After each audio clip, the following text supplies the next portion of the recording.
Nav īpaši apmierināts Rīgas tiesnesis Rolands Norkus. Viņš teica, klausies, Robin, tā nedrīkst. Pēc komandas sitiens nedrīkst izdarīt.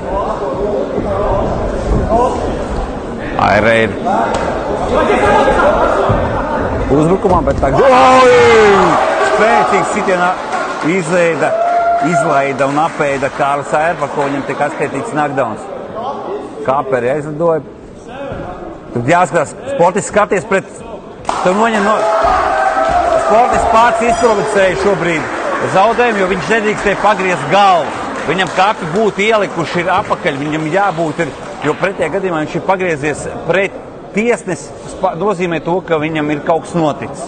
Viņam bija jāpagriežās pret tiesnesi, jāparāda, ka viņam viss ir kārtībā, jāpieceļās kājās, jāparāda rokas, ka ir vietā, un, principā, viņš pats izprovocēja tehnisko zaudējumu.